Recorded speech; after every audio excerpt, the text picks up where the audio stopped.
Welcome to Why Did You? A podcast that celebrates the inspiring journeys of Filipinos across the globe, from mastering their expertise to overcoming powerful life experiences and succeeding in business, entertainment, sports, music, acting, and politics. These stories are filled with resilience, hope, and unstoppable Filipino spirit. Okay, sige, kwentuhan lang tayo. Okay, unang question. Paano ba kayo nagsimula? Paano kayo nagkakilala? Saang lugar? Anong taon? Ano ba?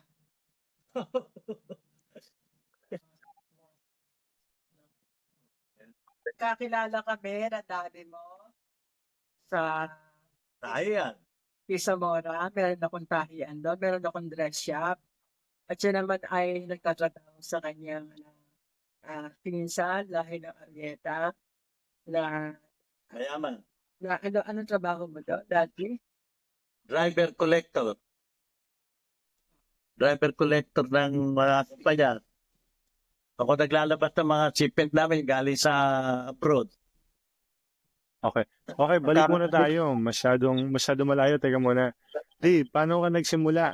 Nung sa mabilis na in 1 minute, nung bata ka, paano ka nagsimula? Kwento mo lang nung bata ka.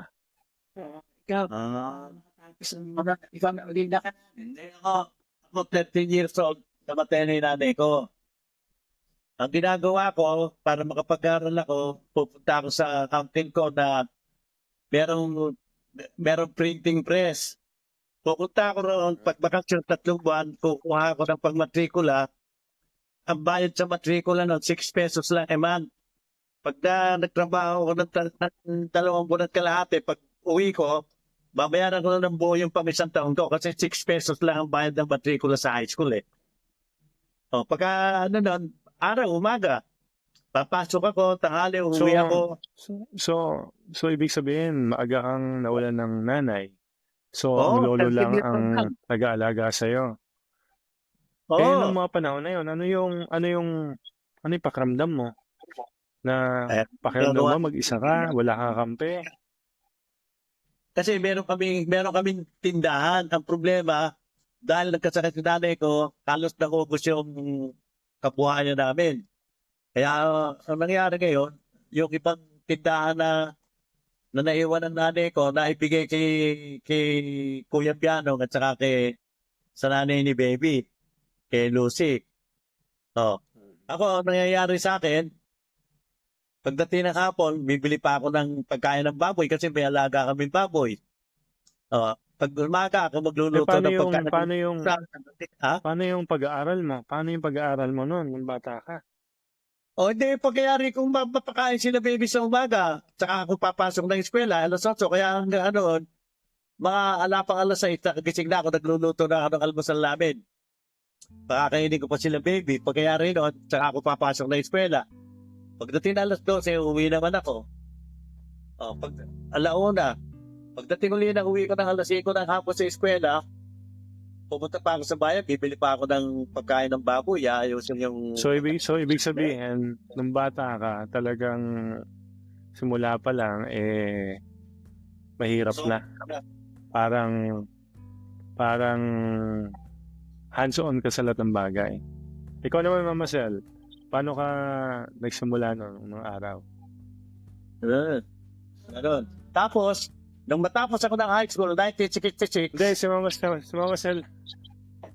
Lumala tayo sa bata ka muna. Ikaw muna, Mama Sel. Nung bata ako, bata pa lang ako, parang na ako maghanap buhay kasi wala kami magkakapatid.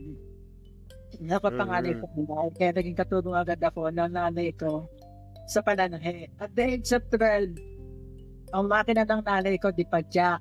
Gigisingin niya ako ng alas 4 ng madaling araw dahil pananahina siya.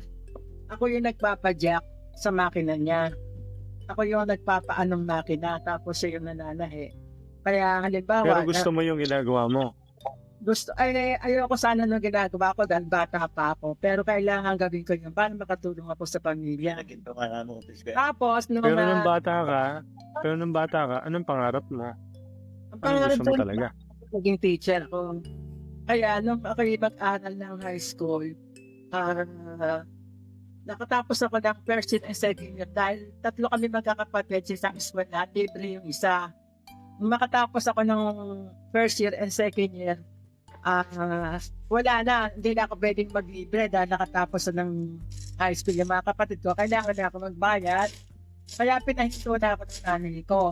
Dahil natulagan sa mga kapatid ko maliliit. Kaya 2 taon ako na nagito ng pag-aaral. Nung lumaki na rin lumaki na rin bunso namin kapatid, na 3 taon na, nakiusap ako na makatapos wala ako ng high school. Kaya at the age of 18, nananaki ako, nag-aaral ako, kaya ako nakatapos ng high school. Oh, so medyo late ka na nakagraduate ng high school. Naging teacher dahil honor student ako sa school namin ng high school. Gusto kong pumasok sa Philippine Normal College para teacher. Pero ang ginawa ng nanay ko, di ako pinayagan. Pinigay ko ng makinang panakit na huulugan ko ng 20 pesos a month. Kaya mula noon nananahin na ako. Pinag-aaral ako. So ikaw ang naghuhulog. Ako naghuhulog nung din? akin ako. Magkano lang naman ang halaga noon. 1 taon mababayaran ng makinang panahe, 20 pesos sa buwan. At nung makatapos na ako ng sabi ko sa nanay ko, paano ako kikita? Kasi nakakapagtahi ako ng 10 damit dahil ang nanay ko may patahian. Isa ako sa mga nanay niya, pero hindi niya ako binabayaran. Kasi nga yun ang tulong ko sa amin. Pero sabi ko nga, nung pagkadal ko ako, sabi ko, kailangan kumita ako. Sabi ng nanay ko, para kumita ako tumabas nung tatahiin ko para tumanggap ako ng sarili ko. Edi nagsikap ako na matutong tumabas at na ako'y marunong nang tumabas, doon ako kumita ng pera dahil sarili ko na yung tabas, sarili ko na yung tahi, kumuha na ako ng iba kong customer. Hanggang So sa nagtayo, nagugustuhan mo na yung pananahe. doon, So nagsimula nagugustuhan mo na rin yung pananahe. Nagsimula ako kahit na ayaw akong maging mananahe, wala akong ibang choice dahil hindi naman ako pwedeng mag-aral na ng college. Saka nakita ko, ito mas madaling kumita ng pera sa pananahe. Nagtayo mo kami ng patahian, dress shop, patayo ako ng nanay ko. Meron akong 4 na mananahe. At magmula noon, yun, naging na ako dahil naging eksperto ako sa mga wedding gown, sa mga party, sa mga hotel, gumagawa ako. Nagkakontrata ako sa mga eskwelahan ng mga uniforme, dyan sa St. Paul College, nakakakuha ko ng mga uniforme, sa mga sinihan, sa mga sinihan, nakakakuha ko ng mga uniforme hanggang sa talagang umunlad na yung patahian ko at nagkaroon ako ng sarili kong mga gamit. Doon ako So nag-umpisa. kailangan talaga ng skills tsaka talent. Saka Diba? tiyaga. Yan ang Saka kailangan. Sa tamang panahon, unti-unti yung binuksan mo hanap buhay, huwag kang magmadali. Dahil siyempre, yung Teka muna, huwag muna tayo pumunta dyan. So, si Daddy, lumuwas ng Maynila, nagkakilala kayo, pasok pa yan. So, paano kayo nagkakilala ulit? Sa tahian? Natahian. Oo, pinunta ako. Ganit pa yung nanay niya. Hindi na rin mag-aasawa si Mama Sidley. 31 years old na eh. Oh. Ayun din ang So, pagkasawahin. ibig sabihin, Sila. mula 20 years old hanggang 31, talagang nagtatrabaho ka lang, Mama Sen. Hindi ka ba nawawalan ng pag-asa noon na Kasi hindi alam ka na mo, makapag-asawa kasi 31 ka na eh. Ako, at the age of 30 and 29, kasi ikaw yung sabihin natin mga panahon, religyosa ako talaga. Wala akong bagay na hindi sinasangguni sa Panginoon sa lahat ng mga desisyon na gagawin ko sa buhay ko. Kaya sinabi ko sa Panginoon na, Lord, kung magiging single, blessedness ako, okay lang sa akin. Alisin mo na sa akin yung pangarap ko na magkaroon ako ng pamilya. Dahil gusto ko talaga, magkaroon ako ng pamilya. Gusto ko talaga na magkaroon ako ng anak. Para Magdikit ka. Tapos, sabi ko sa Panginoon, kung hindi naman po ako nakaukol sa pagkakaroon ng pamilya, alis mo na sa puso ko yon at maglingkod na lang ako sa iyo. Kasi talagang, meron sa akin isang grupo ng mga madres, Franciscan, mga sister Franciscan, na pinupuntahan ako para magmadre ako. Pero ang desire ng puso ko talaga, mag-asawa ako at magkapamilya. And then, dumating nga ang daddy ko sa isang pagkakataon na hindi sinasadya, nagkakilala kami. At naging matyaga naman siya sa panliligaw kahit na against yung partido ko na mag-asawa ako. Pero naisip ko na tumatanda ako, kailangan magkaroon ako ng sarili kong pamilya. Kaya siguro destiny yun, destiny na talaga na siya yung answered prayer ko na binigay sa akin ng Panginoon. Last trip na yun. 32 years na. Pero O teka, maganda- bago tayo muna tumuloy doon. Ikaw din, nung bata ka, si Mama Sel, gusto niya maging teacher nung bata siya, di ba? Ikaw, Ah. ano yung pangarap mo nung bata ka? Anong gusto mo? Gusto ko lang magkapera. Gusto ko magkapera. Kaya nag-aanap buhay ako bata pa. Pero wala ka bang mas matanda sa'yo na gusto mong gayahin? Na parang mentor wala mo? akong mag-dare. Maganda mo na gusto mong gayahin ng ganyan tao. Wala akong nakitang gano'n. Kasi wala akong nakitang kamag-anak. Si Chulino siguro, di ba? Mabait. Pero ano lang ang trabaho nun, di ba? Wala eh. Kaya ako, pag bakasyon, luluwas pa ako ng Manila para nga magtrabaho ng 2 buwan pang matrikula rin sa eskwela. Kila Doc yun. Kila Doc Arieta. Meron silang printing. Pagka rin 2 buwan, kasi ako pinaka-hetero pag dumarating ako eh. Kasi marunong ako eh. Pag uwi ko ng So, ibig sabihin, pangarap mo lang magkapera lang. Hindi mo gusto maging engineer, maging mekaniko, Wala. maging negosyante. Tapos lang yung pangarap niya. Wala. Wala. Pero mo, lumos ako ng Manila. Nagmaneho ko ng jeep. Nagmaneho ko ng jeep na binamaneho. Kila Danilo. Doon ko nakilala si Danilo. Kaya kinuha niya ako sa negosyo niya. O nakita niya yung sipag ko. Yung yung credit ko talagang okay, mapagtitiwalaan, masipag, Kaya kinuha niya ako. Ako doon, trabaho ko doon, driver niya ako sa umaga. Alam mo, alas 6 ng umaga, nandun ako sa bahay niya, nililinis yung kotse, aalis kami ng alas 7. Maghapon kami magkasama. Hanggang alas 12, gigising uli ako ng alas 6 ng umaga, gawin ang trabaho ko sa kanya. So, nakita meron ka- talagang Wala ako. ginagamit na may taong ginagamit para ron sa pangarap mo. Si Danilo talaga. Nagkaroon ka ng opportunity dahil sa kanya. Oo.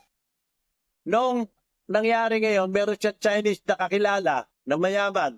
May-ari ng ITM. ITM na gawa ng tela. Yun ang may-ari nun, nakipagsosyo sa kanya. Doon kami nagkakilala ngayon. Ang negosyo ang nilagay namin, shark liver oil nga. Ang ginawa ni Danilo, ibinigay niya ako doon sa tao. Kaming dalawa ni Mr. Ting na nagka-join eh. Si Alex Ting, import ako, export eh. Naging mag-asawa na tayo na. Hindi pa kagad nakilala noon. Kasi 1974 tayo eh. 1972 kami nag-umpisa noon eh.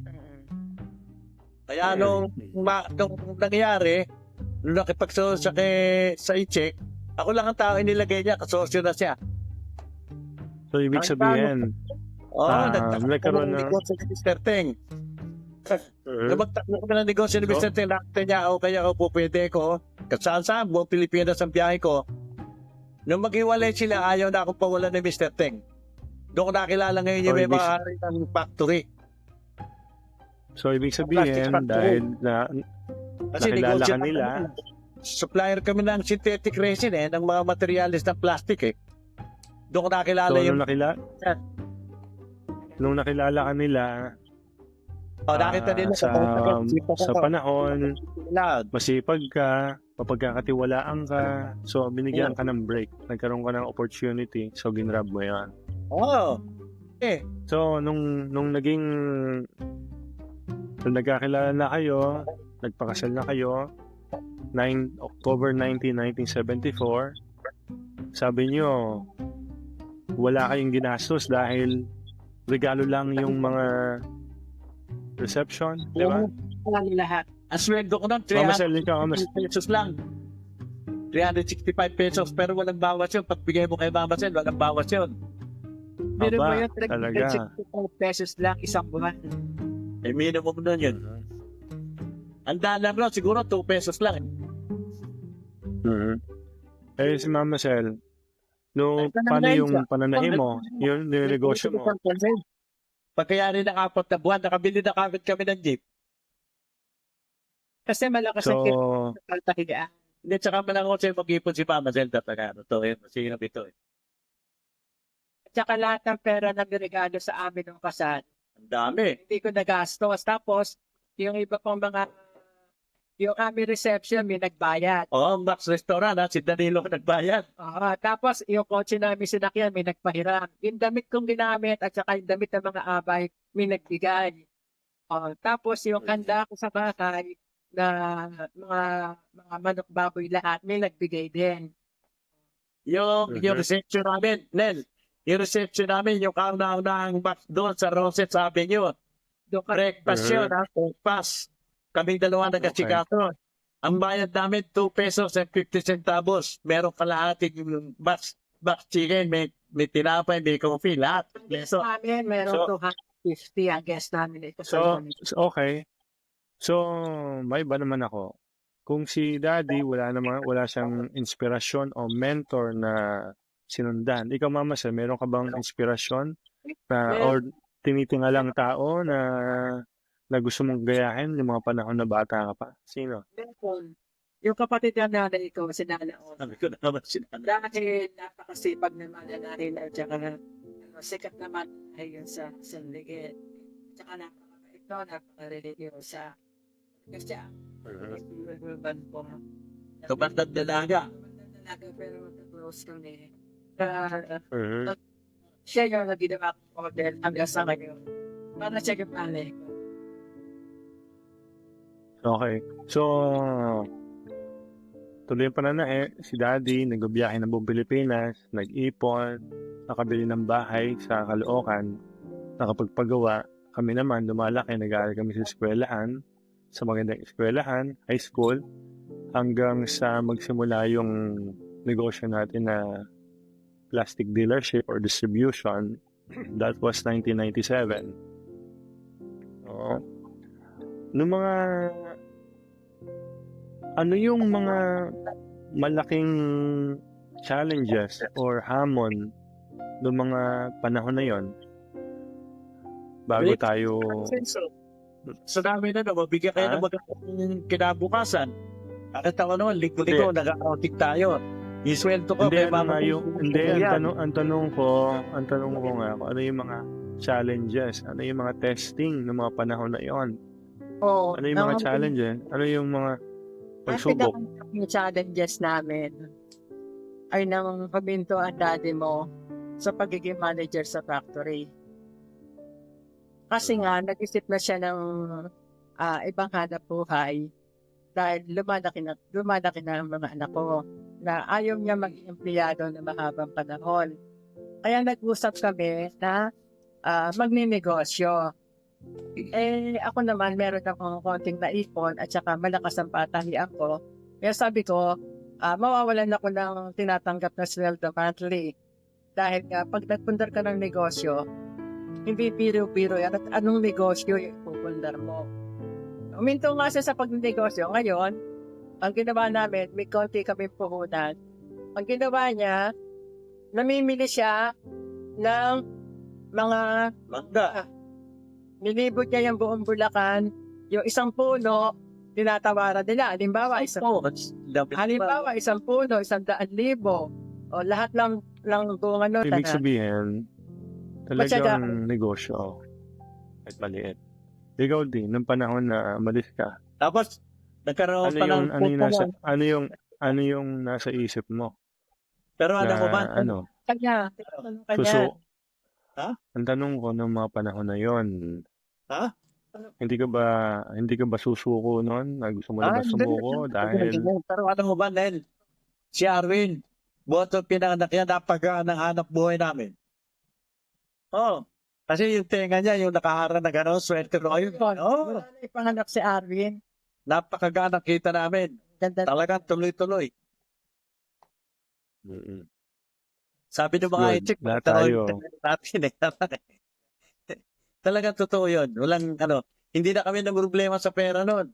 Talagang tuloy-tuloy hanap buhay, papataas na. Pati pagkapagawa ng bahay, pati pagbili ng mga gamit. So yun. yun yung susunod kong tanong Ano yung pinakamagandang desisyon na ginawa mo sa buhay mo? Pangarap ko na yun Di ba may mga sideline na nga tayo ng plastic na ipinebe Ikaw, Mama Sel, ano yung Pinakamalaking desisyon na ginawa ko sa buhay ko, nag-asawa? nag-asawa. Yun ang pinakamalaki at yun ang Ano pinagsisisihan? tamang desisyon na ginawa ko dahil lahat ng mga dinrobing ko na magiging buhay ko pag ako yung nagkaroon ng pamilya, Nasunod lahat. nasunod na lahat. So yung turning point sa buhay nyo is yung si Daddy nag-start mag-negosyo, tapos Mama Sel tulong naman doon, tuloy-tuloy naman yung pananahe. So yun, nabago lahat doon, no? Maraming nabago sa atin doon dahil naging Point namin, maganda yung takbo ng negosyo. nung pasok na kami dalawa. Mhm. Anda? Ano yung meron kang, ano yung pinakakatangian mo? Ano yung qualities na meron ka? Na masasabi mo kung bakit ka, kung ano ka ngayon? Anong qualities meron ka? Bakit mo? Masipag yan eh. Ikaw, ano quality mo? Ikaw, Ikaw. Talaga. Yun. Bakit ka Ay, una. Ako talaga masinop din ako eh. Saka masipag ako. Hindi ako namimili ng trabaho. Basta kikita. Talagang walang problema sa akin. Nakita mo naman hanggang ngayon. Talagang puro hanap buhay pa rin ang gusto ko. o ikaw Mama Sel, anong pinakakatangian mo? Oo. Yan ang importante sa tao. Saka ang isang importante sa tao yung kredito. Kasi yung mga kilala kong service talagang pinautang ako. Binigyan ako ng hanap buhay na ganyan. Hindi masipa, hindi mahigpit. Kaya lang, kailangan talaga straight ka sa negosyo. At saka pangalawa, yung pag pinangako mo, kahit malulugi ka, ibibigay mo. Kasi usapan yun eh. Hindi po pwede. Kailangan meron ka word of honor. Yan ang importante sa negosyo. Saka masikap, maagap, di ba? Maaga, ganyan. Yan ang Mama Sel, ano. ikaw naman. Ako naman, siguro ang masasabi kong katangian ko, number one, may relasyon ako sa Panginoon eh. Lahat ng bagay na gagawin ko, babalakin ko. Hindi po pwedeng hindi ko muna isasangguni sa Kanya para doon siya magbibigay sa akin ng lahat ng mga bagay na pagdedesisyonan ko. At saka talagang masaya ako sa naging buhay may asawa ko dahil nakatagpo ako ng asawa na responsable, unang-una, at saka mahal na mahal ang pamilya, lalo na ang kanyang mga anak. Yun ang talagang nakita ko kung gaano kamahal ng daddy nyo kayong mga anak namin. Dahil kahit na ano pa mang bagay, kung patungkol sa pamilya, hindi siya manghihinayang na magbigay at hindi siya matatamad na magawa ng paraan para kahit na anong bagay yung dumating sa mga anak, makatulong siya. Yun. Kung babalik ka sa panahon ng bata ka, meron ka bang babaguhin na ginawa mo? Meron ka bang dapat baguhin? Or kung babalik ka sa panahon ng bata ka at makikita mo yung bata na yun, ano sasabihin mo sa kanya? Anong advice na sasabihin mo sa kanya? Nung 13 years old ka, di, ano sasabihin mo sa kanya? Buhayan mo yun, natural sa sarili mo yan, besikap ka eh. Besipag ka eh. Kasi ang tao pag masipag, talagang kahit na ano pang edad yan, masipag yan, tsaka masinop. Ako, masasabi ko talaga, ayoko ng mga taong tamad. Yan talagang, I hate mo si mga taong tamad. Ako, ang legacy ko na maiiwanan sa mga tao. Sabihin na natin yung sabi nila, mabait daw ako, madali akong lapitan, saka, ano daw, yung ginagalang ako na lahat ng mga tao at marami nagmamahal sa akin. Siguro dun sa mga bagay na nagawa ako, mga tulong na hindi ko naman inaasahan na mabibigyan nila ng malaking pagpapahalaga yung para sa akin. Kasi sabi ko nga, pag meron kang passion sa puso, may kahabagan ka sa mga tao, doon makikita yung legacy na iiwanan mo sa lahat. Na maalala ka nila kahit sa munting bagay, ay nakatulong ka sa kanila sa anumang paraan. Yun lang. Okay. Meron ka pa bang gustong gawin sa buhay mo na gustong pamarating? So, Daddy, meron ka pang gusto marating? Kung meron po bang, kaya nga naghahanap pa ako ng ibang oportunidad na pwede pa pagkakitaan natin eh, para sa inyo yan. Ikaw, Mama Sel.